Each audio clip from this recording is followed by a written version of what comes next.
you to vote on the news, and here's the winner. There's a huge, hidden, heavenly body right here in our solar system. Evidence is mounting that either a brown dwarf star or a gas giant planet is lurking at the outermost reaches of our solar system, far beyond the planet Pluto.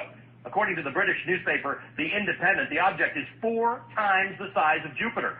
Experts say the presence of such a massive object could explain why a barrage of comets has been coming from that direction.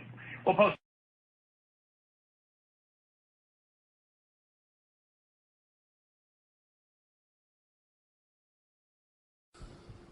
Hi, my name is David Morrison. I'm a NASA space scientist, and I want to talk to you very briefly about NIBIRU. I'm doing this because I received a note from a 12-year-old girl recently that said she wondered if the video I made 2 years ago was still valid, that she and her classmates were scared about NIBIRU, and could I please explain, from a science point of view, why we know NIBIRU is not real and is not a danger. You know, the simplest thing to say is just that there is no credible evidence whatever for the existence of NIBIRU. There are no pictures, there's no tracking, there's no astronomical observations.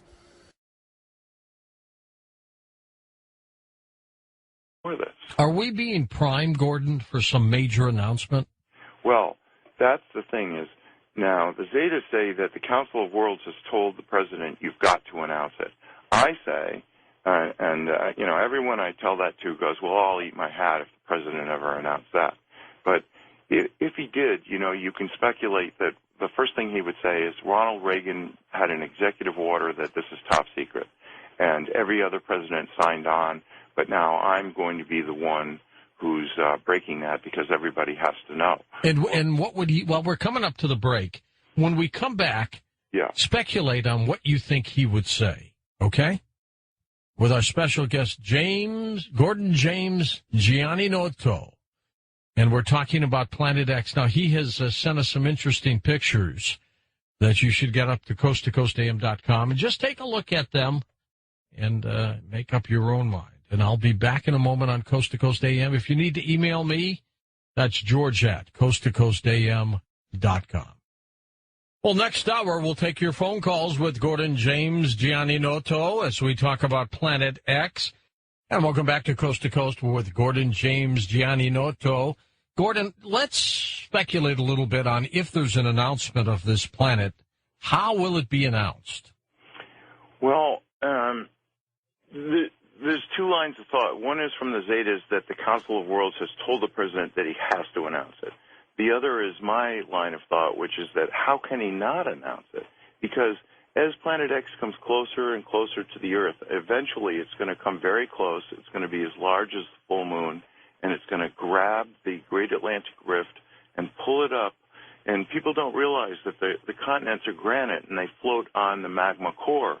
So they're just floating there. So the Great Atlantic Rift is a line of mountains right down the center of the Atlantic Ocean from Iceland to Antarctic, and there's an upwelling of magma right there.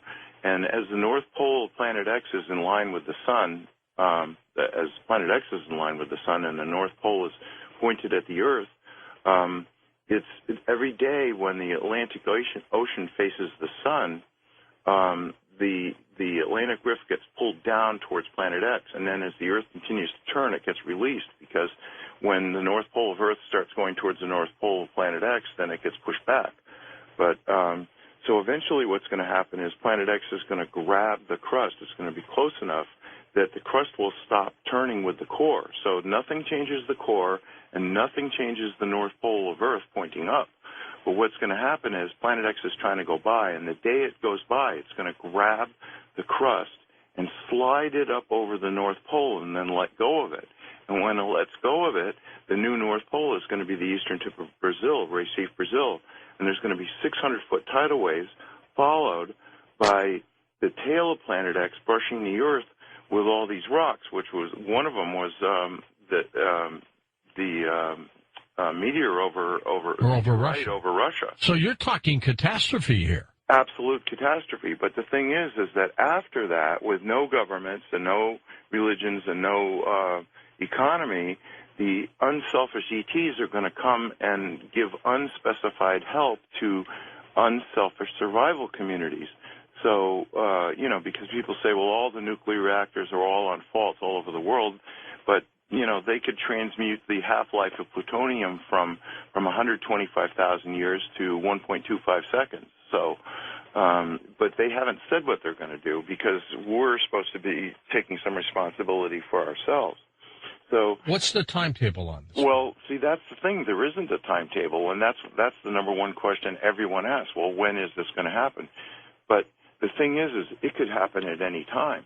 The only country that's taken any provision is China, which has built these ghost cities because, remember I had said that the southeastern China plate was going to be sinking. Well, Jakarta, Indonesia, parts of it are 85 feet below sea level. That sinking is almost 70% complete in that tip of the Southeast Asian plate. But all the other earth changes have stopped. And I was talking to Nancy on the phone. I said, that I heard that these metal boxes were found on the beaches in Oregon and they were vibrating. And I said, I think there's extraterrestrial devices. And Nancy started saying, no, I've told you before, there's no extraterrestrial devices on Earth. And all of a sudden the Zetas broke through Nancy. And speaking through her to me, they said, this is absolutely true. And she later wrote about this. And this was, you remember, people have said, well, there weren't any boxes or it was a hoax or whatever. But it is true. On all the faults of the Earth, there are tens of thousands of these boxes vibrating. And what they're doing is instead of letting the movement of the plates, because the roiling of the magma deep in the core of the Earth is causing these quakes and these other shifts. The north end of South America is going to move to the west. The north end of Africa is going to move to the east. The Atlantic is going to get wider. The Pacific is going to get narrower. So there's all these things. And the Zetas had said there was an event calendar, and 7 was preliminary Earth changes, 8 was massive social change, and 9 was worldwide volcanoes, earthquakes, and sinkings.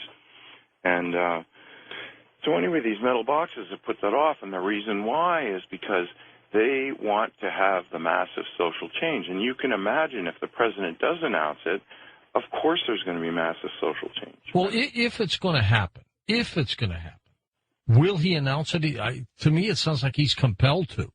Well, that's my thinking is because when it finally separates from the sun far enough that you can see it with your naked eye. Now, I've said I've gone out, my wife has gone out, I've got hundreds of pictures of 2 suns in the sky that I took myself. Now, if I can do that, then anyone can do that. And, so there it is. There's this bright glowing area. You're not looking at Planet X itself because it's in between the Earth and the sun. So it's like trying to photograph the new moon. You just can't do it. But it's got a 5 million mile long or 10 million mile long. It's really, it's a long tail, twin-stranded, stretching towards the Earth because of static electricity. So Planet X is not going anywhere. It's sitting there. And the clump of 4 planets, the dark twin, Venus, the Earth, and Planet X, are still rotating around the sun, but they're not moving in relation to each other. And the tail is stretched towards the Earth, so that rock that came down over Russia and the other ones that were seen over San Francisco and Cuba and Japan are all from the tail of planet rocks, and there's trillions of them. So this is going to be a big disaster. So when the president announces it, and I mean, I'm not sitting in his office privy to whatever they're deciding, but I can tell you this. They really don't want people he's not going to use the word Planet X because that's the term that the Zetas have used and that is on Zeta Talk is Planet X. That's panic time, right? So they don't want people to run to Google, do a search, and go, oh, look, there's a woman in Wisconsin who's been in telepathic contact with extraterrestrials, because that reveals 2 things. We're about to have giant disasters, and second of all, there are extraterrestrials who have been telling the truth since 1995. So they don't want to do that. So it's interesting that they started talking about it as NIBIRU. So I was talking to Nancy, and she's starting to, every time she says Planet X, she goes AKA NIBIRU or dash NIBIRU or slash NIBIRU, so that if anybody does a Google search on NIBIRU, they're still going to come up with Zeta Talk. So he's going to say, look, Reagan signed an executive order making it top secret. Every president signed on, but I'm such a humanitarian that I'm telling you that there has been a planet between the Earth and the Sun for 9 years. And why not? I mean, if it separates from the sun where every single person on Earth looks up and goes, oh, my God, what's that? And the glowing area, the thing that's at the 5 o'clock position, is the tail, which is sort of transparent, translucent, whatever you want to say, because it's a cloud of dust or red iron oxide dust. It's lit by the sun, and you can see that from Earth. So that's what people are taking pictures of, is the tail of Planet X stretching towards the Earth. And you can't see Planet X itself, but one of these days, when it gets far enough from the sun, you are going to see it. And then at that day, George, don't you think everyone's going to go, the government couldn't tell us there's a planet? Sure, absolutely. No, and they're never going to believe another word the government ever says again for any reason. Not at all. All right, 6.8 billion people, Gordon, on the planet. How many people may perish? Probably 60% are going to die exactly at the moment of pole shift, and another 30% are going to die from disease and starvation and shock. I mean, what the president should be announcing and saying, listen, we've got to move away from the coastlines. I mean, imagine what a 600... And what's the timetable? Okay. Well, that's the thing is, like, there isn't a timetable. There's an event timetable, but the president has been trying to announce it since last September. So first they tried with the emergency broadcast system. That was all screwed up. That didn't work. And then, believe it or not, I mean, you know, you think if you're president, you can just announce whatever the hell you want.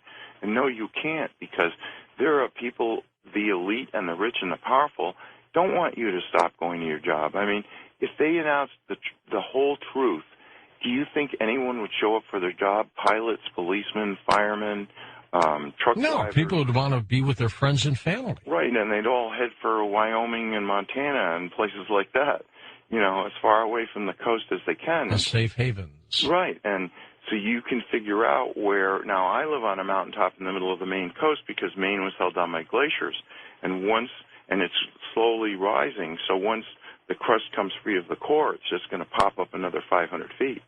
So I'll be doing fine with a 600-foot tidal wave. But Florida, that's actually going to sink. The UK, that's going to sink. Japan is going to sink. So a lot of places, it isn't just a matter of a 600-foot tidal wave. And then, of course, all the ice in the whole world is in the wrong place, so that's going to melt. So the Zetas say the final sea level is going to be 700 feet above present. So the president isn't going to say what's going to happen. He's going to say there's a planet in between the Earth and the Sun, and now this is what I think, and, you know, speculation, because, you know, I'm not privy to the script here, but you know, that he would turn it over to NASA, which would say, yes, there's a rogue planet, but we were prohibited by national security, but don't worry about it. Go back to sleep. If anything's going to happen, we'll tell you. And then maybe they turn it over to NOAA, which is saying, well, this huge Earth wobble is what's causing all this weather. They're never going to admit that global warming and climate change were a lie, because can you imagine the lawsuits? It would bring the whole world to a halt, because how many hundreds of billions of dollars have been spent on reducing fossil fuels? And, you know, the thing is Planet X is roiling the magma, so the magma's circulating closer to the bottom of the crust, so the seafloors are warming, and the ice is melting from underneath. But the actual truth is the Arctic just had one of the coldest winters in years, and the amount of ice that formed this winter in the Arctic is unbelievable. Antarctica's been gaining ice. The top of the Himalayas and a lot of these glaciers are gaining ice. So this whole global warming thing, they're never going to use that phrase again. They would rather die than say global warming. So, you know, I don't know how he's going to put it, but my opinion is he's got to announce it. And meanwhile, the government is doing all these strange things, like ordering 1.2 billion rounds of hollow point ammunition. They're going to arm these Social Security employees and the National Weather Service employees are all going to be packing with hollow point bullets? I mean, come on. Who thinks, that that's normal? What are they expecting?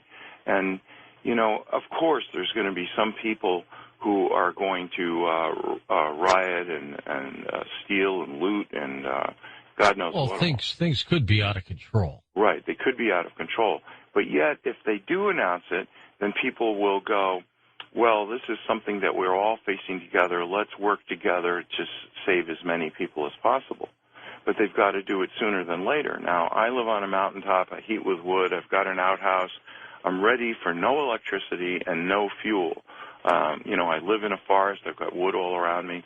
So, my theory is if you're ready for pole shift today, then you're going to be ready for it whenever else you can. But if you notice, around the world, the economy has not been getting better, regardless of what they're saying.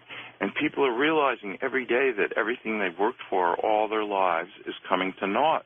And hopefully people will say, well, really, what is important? And they'll realize, every time you see a disaster, you see people say, well, I lost everything, but, at least we all survived. And, that's what's important. And people are going to start realizing, well, maybe people are more important than possessions.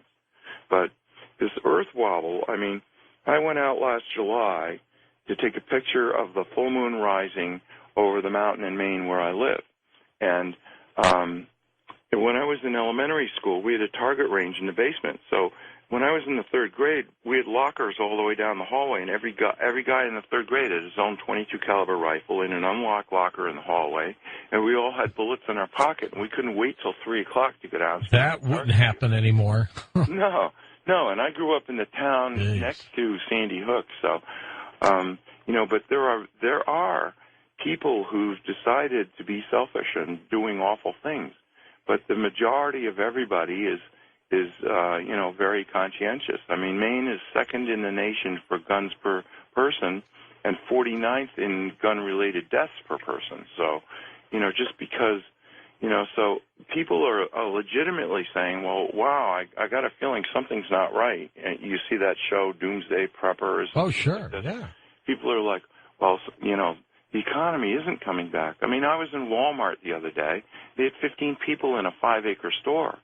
And I said to the cashier, you can't even be paying your overhead with this. And she goes, oh, no, the economy's going to be coming back. Well, okay, fine. They've been hit hard. That's what you say.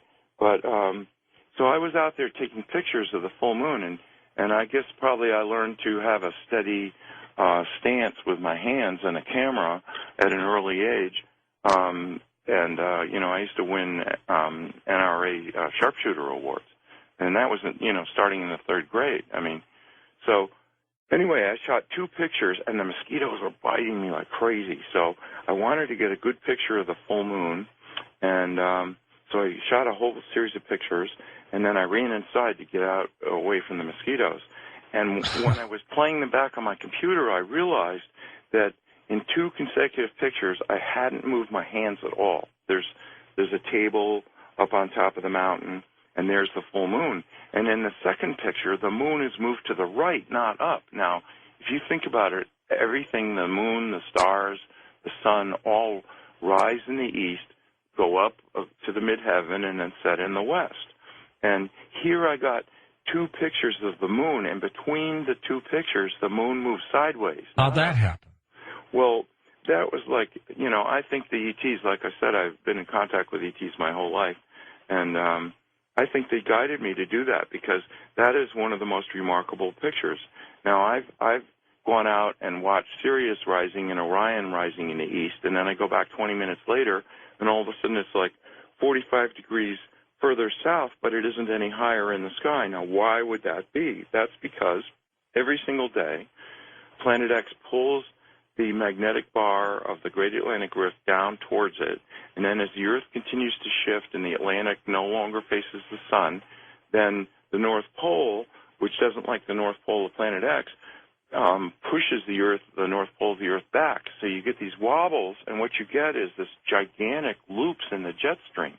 So normally the jet stream moves from west to east, But now, if you notice these weather maps, and why wouldn't you with all these big storms? So everybody's more interested in the weather than ever because it's really can be life or death. And what you get is these giant arcs of cold air coming down from the Arctic. And 30 miles to the east, you've got this giant arc of tropical air coming up from the Caribbean. And you've got this clash of fronts that makes these gigantic storms. I mean, look at Hurricane Sandy. And, if the government told the truth, they should say nobody should rebuild anywhere. But it's just like Katrina and New Orleans. People are saying, well, we're going to bring it back, and it's going to be so meaningful, and we're going to have Seaside Heights, New Jersey, ready for the tourist season. And, but the truth is nobody should be there now at all because this is right in the danger zone. They should be saying, well, we're going to move anyone that wants to go from the coast. And that's the interesting thing. The Zetas have said even when this is announced, probably only as much as 60%, but no more than that, are going to go, oh, my God, we've got to go to safety. And the rest are going to go, well, I really don't want to change anything, so I'm going to keep going to work. And if a tidal wave washes over me, then that's it. I'll just die. Well, okay, that's what this life is like. You're entitled to be a skeptic. You're entitled to be in denial, and you're entitled to die in it, but there's no reason for you to do that. Hold on for a second, Gordon. We're coming back for phone calls with you next on Coast to Coast AM. Indeed, and we're going to take your phone calls when we come right back on Coast to Coast AM. And welcome back to Coast to Coast. Gordon, are you saying then in our solar system we've got a dark twin to Earth, we've got a burned-out binary star, and we have Planet X?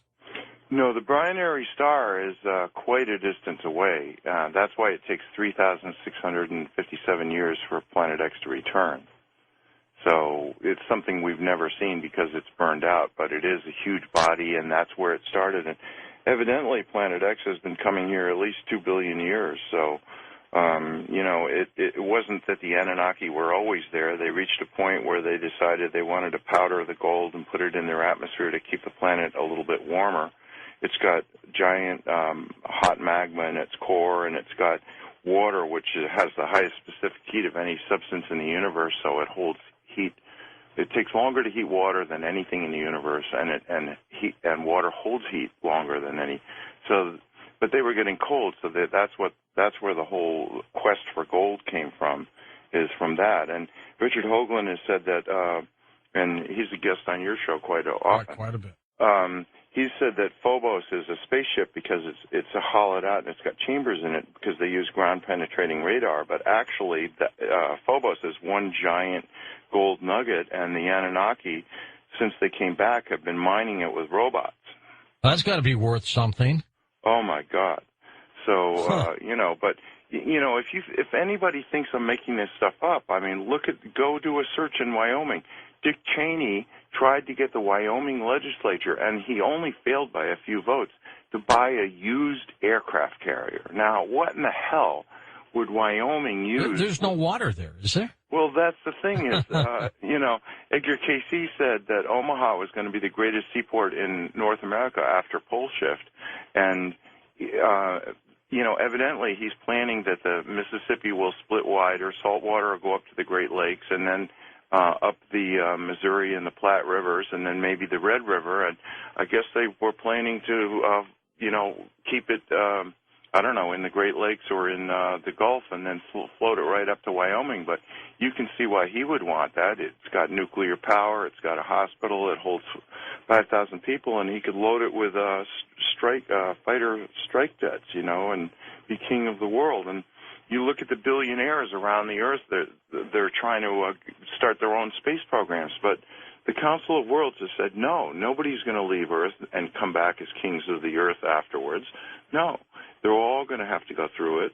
And whether you're a billionaire or not, you're going to have to roll up your sleeves. So, you've heard of the idea of these deep underground bunkers everybody was going to head to. Yeah.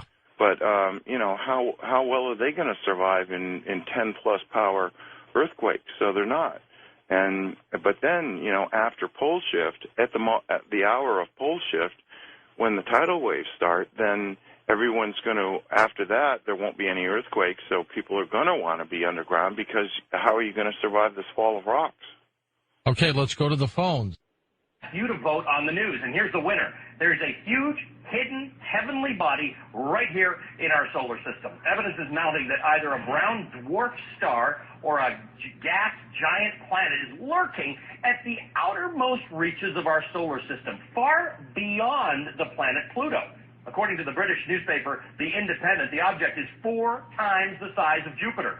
Experts say the presence of such a massive object could explain why a barrage of comets has been coming from that direction. We'll post. Planet X is a very controversial subject, but when we study it, we find that it may hold answers to some of life's most perplexing questions. Everything from evolution to how we came about as a species, to current Earth changes and what might lie ahead for us in the future. My name is Robert Sepper, and this video is my attempt to explain some of these mysteries. To understand everything thoroughly, we must start from our past.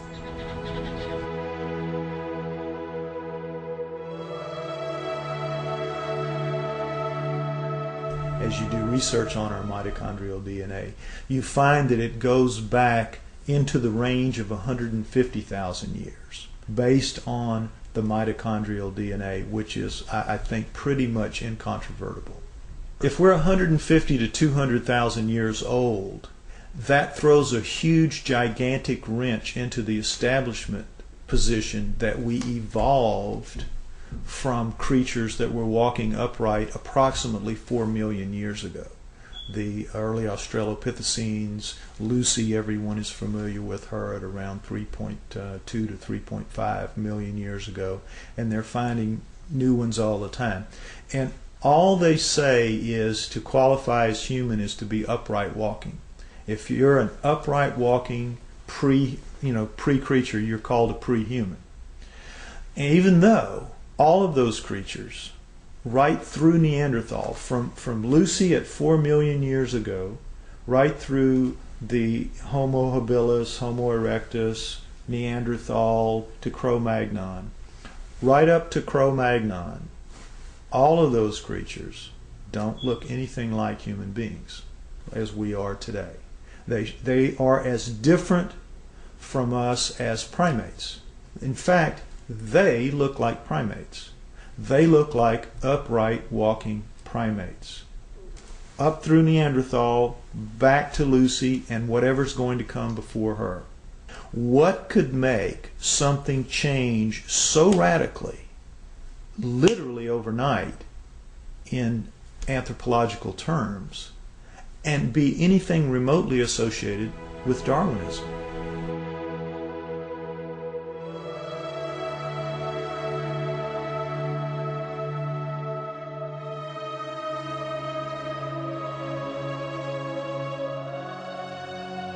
I believe, personally, that the writings of the Sumerians 4,000 years ago, as chronicled by Zecharia Sitchin in his books, The Earth Chronicles, I believe that is the most logical and reasonable explanation that there is for how we came to be.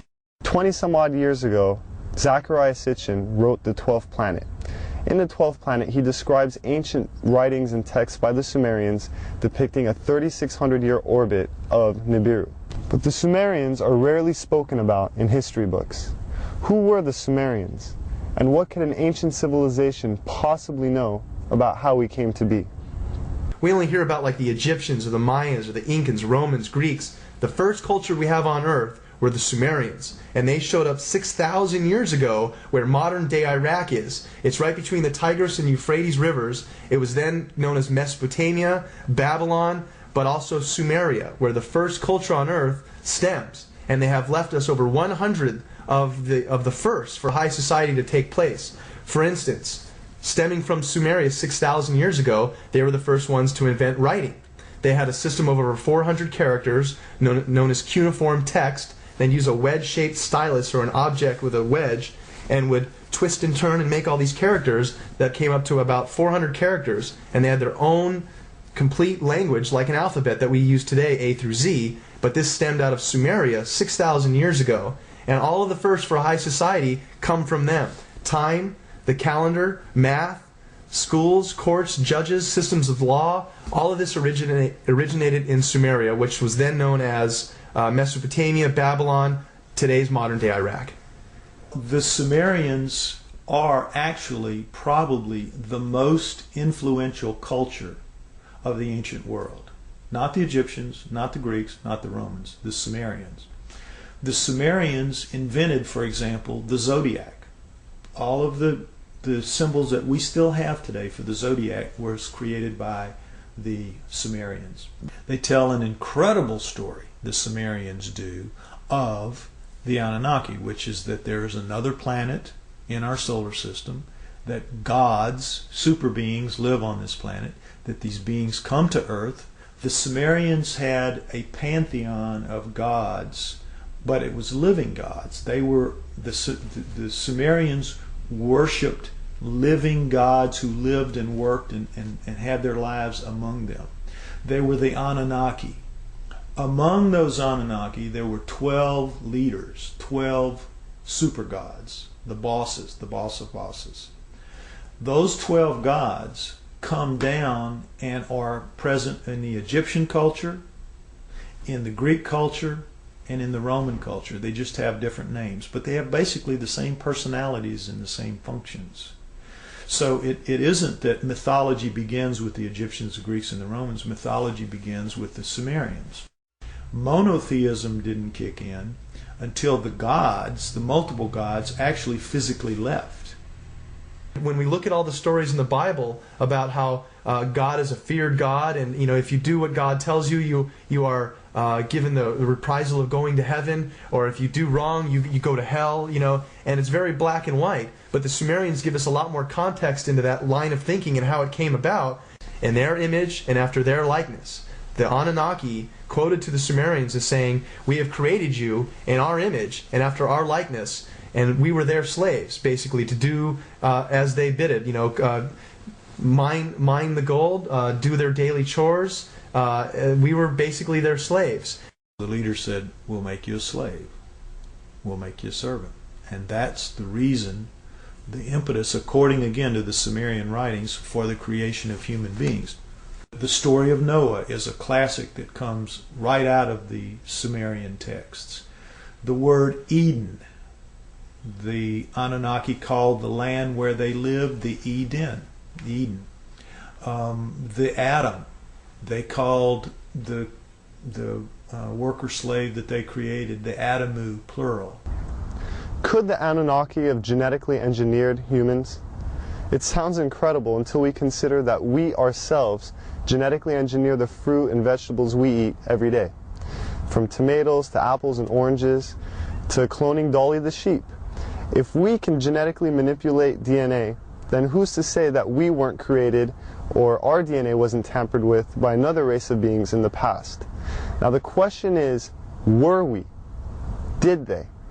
And if we were, there must be some empirical evidence, some clues left behind, besides writing in a text that points to this. If you look at the human genome, you'll see that it looks very much like a primate genome, except the second and third chromosomes are fused into one. So, what does that solve? It gives you all the chromosomal material of the primate, but it's now only taking up the space in the combining process of 46. It is 46 chromosomes with 48 chromosomes of genomic material still in there.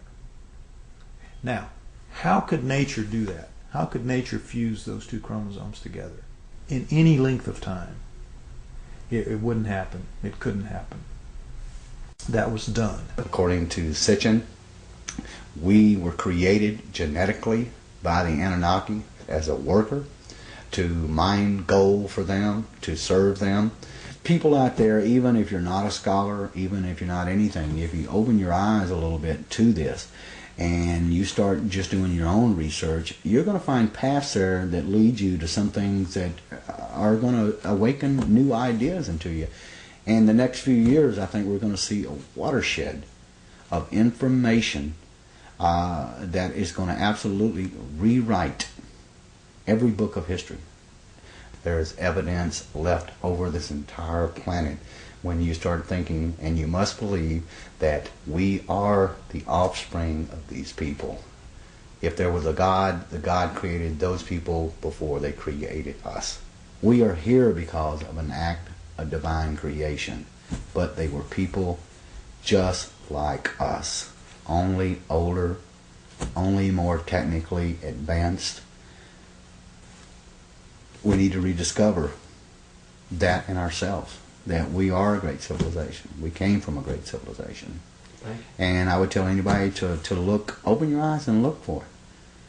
Don't be blinded to something that's led to nothing but the slaughter of ourselves for thousands of years. And we still are at that point. We're still a warring society. When this documentary or others like it are put out there and enough people will see it, at least that will start a beacon somewhere that will start shining a little bit brighter. And so at some point we're going to see that we have a different history than what we've been given. The proof's there. Our true history may be indeed very different than what we've been taught through the ages. Whether this data has been withheld or our identities have just been forgotten, it is our responsibility now to rediscover who we are and where we're going. Let it go, make my body go, make our bodies higher and higher. Believe it or not, Nibiru is in the Bible. Incredible but true. 4 times larger than Jupiter, it dwarfs Jupiter and the Earth, as you see in this illustration. It has already been sighted by astronomers in the southern hemisphere, as you can see in this picture.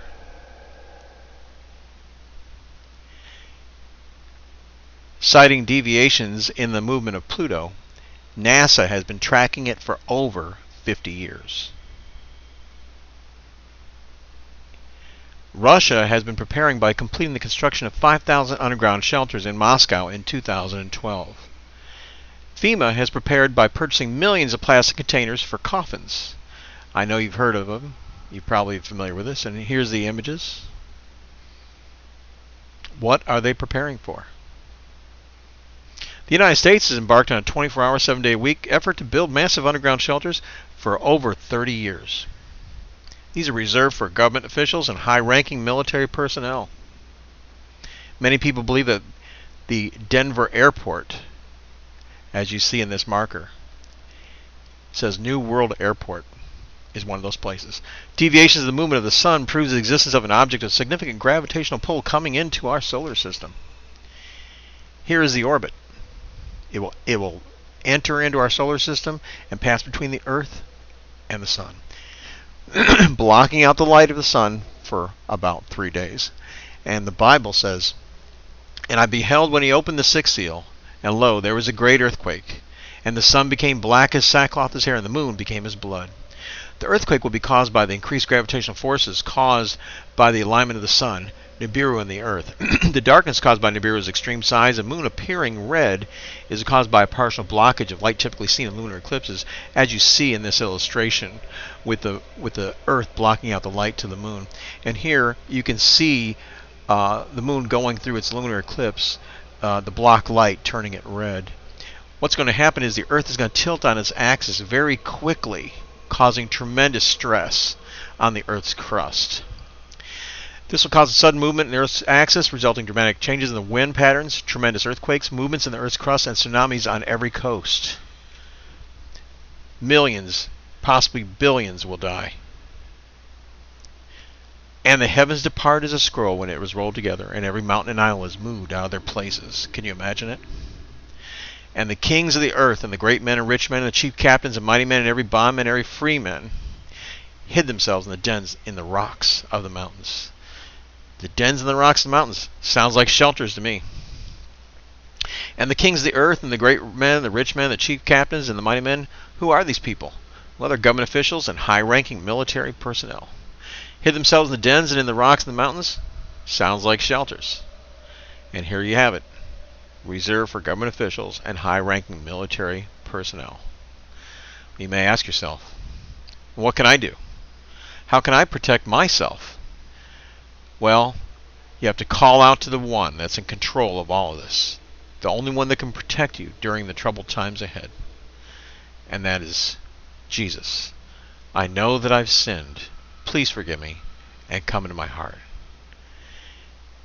He says, come unto me, all ye labor and heavy laden, and I will give you rest. And he says, I am with you always, even unto the end of the world.